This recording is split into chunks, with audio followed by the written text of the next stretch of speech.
આજે 12 ઓગસ્ટ એટલે વિક્રમ સારાભાઈનો જન્મદિવસ. આજે આપણે ભારતના મહાન વૈજ્ઞાનિક અને ભારતીય અવકાશ કાર્યક્રમના પિતા એવા ડૉક્ટર વિક્રમ સારાભાઈને તેમના જન્મદિવસ નિમિત્તે યાદ કરી રહ્યા છીએ. તેમણે જોયેલું એક નાનકડું સ્વપ્ન આજે ભારતને અવકાશની નવી ઊંચાઈઓ સુધી લઈ ગયું છે. ચાલો બાળકોની આ સુંદર નાટ્ય જોવા દ્વારા જાણીએ કે કેવી રીતે એક બાળકનું અવકાશને સ્વપ્નવાળું સ્વપ્ન સમગ્ર દેશનું સ્વપ્ન બની ગયું. નાટક અવકાશથી પણ ઊંચું સ્વપ્ન. વિષય વિક્રમ સારાભાઈનું જીવન અને અવકાશ અને ભારતનો અવકાશ કાર્યક્રમ. હવે આપણે નાટકમાં રહેલા બાળકોનું પાત્ર સમજીએ. નમસ્કાર, મારું પાત્ર બાળ વિક્રમ છે. નમસ્કાર, મારું પાત્ર બાળ વિક્રમની માતા છે. નમસ્કાર, મારું પાત્ર બાળ વિક્રમના શિક્ષકનું છે. નમસ્કાર, મારું પાત્ર બાળ મિત્રનું મિત્ર છે. નમસ્કાર, મારું પાત્ર વૈજ્ઞાનિક છે. નમસ્કાર, મારું પાત્ર વિક્રમ સારાભાઈ છે. નમસ્કાર, મારું પાત્ર ડોક્ટર હોમી બાપા છે.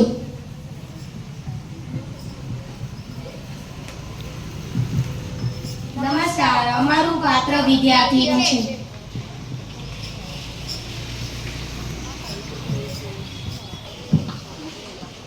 12 ઓગસ્ટ 1919ના રોજ અમદાવાદની ધરતી પર એક એવા બાળકનો જન્મ થયો જેને આગળ જતા ભારતને અવકાશની નવી ઊંચાઈઓ સુધી પહોંચાડ્યું. તેમનું નામ હતું વિક્રમ સારાભાઈ. વિક્રમ, તું આકાશમાં શું જોઈ રહ્યો છે? મને તારાઓ બહુ ગમે છે. આકાશમાં આટલા બધા તારા જોઈએ છે તો પૃથ્વી સિવાય પણ બીજી દુનિયા હશે. કદાચ હશે, પણ તને એ જાણવા માટે ખૂબ ભણવું પડશે. માં, હું વિજ્ઞાન ભણે છે અને તારાઓનો રહસ્ય જાણે છે. દ્રશ્ય 2 શિક્ષક સાથે વાતચીત. બાળકો, આજે આપણે વિજ્ઞાન વિશે વાત કરીશું. કોઈને ખબર છે કે વિજ્ઞાન શા માટે જરૂરી છે? શા માટે?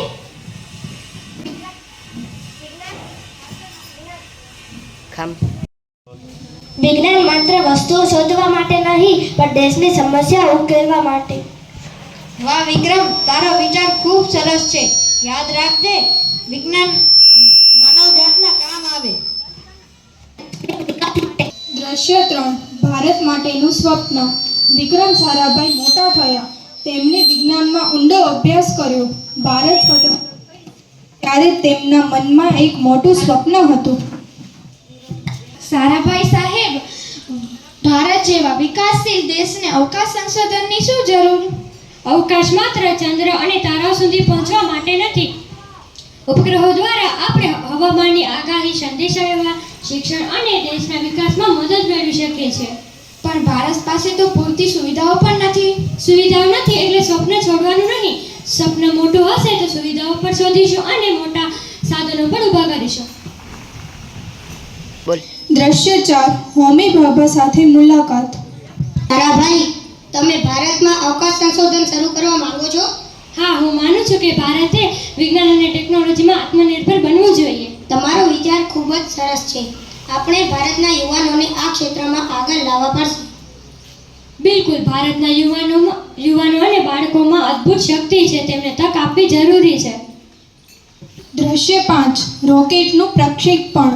21 નવેમ્બર 1963 કેરળના થુમ્બા ખાતે ભારતે પોતાના અવકાશ સંશોધનની શરૂઆત તરફ એક ઐતિહાસિક પગલું ભર્યું. સર, રોકેટ તૈયાર છે.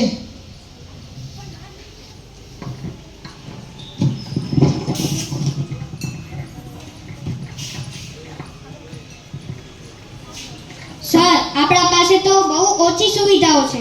સુવિધાઓ ઓછી છે પણ આપણી મહેનત આપણી ખૂબ મોટી છે.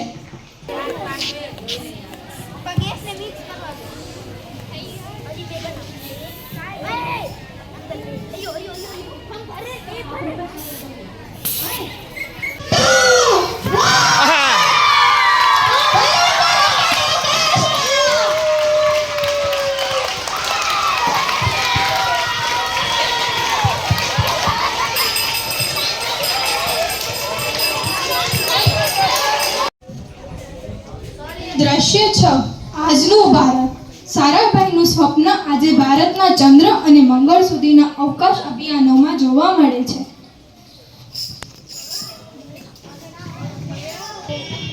આજે ભારત ચંદ્ર સુધી પહોંચી ગયું છે.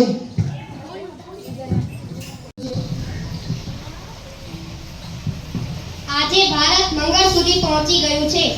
હવે આપણે અવકાશમાં નવી નવી સિદ્ધિઓ મેળવવાના છીએ.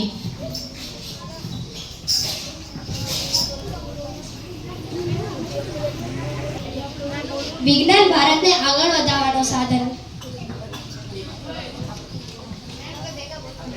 વિજ્ઞાન માત્ર ભણવાનો વિષય નથી.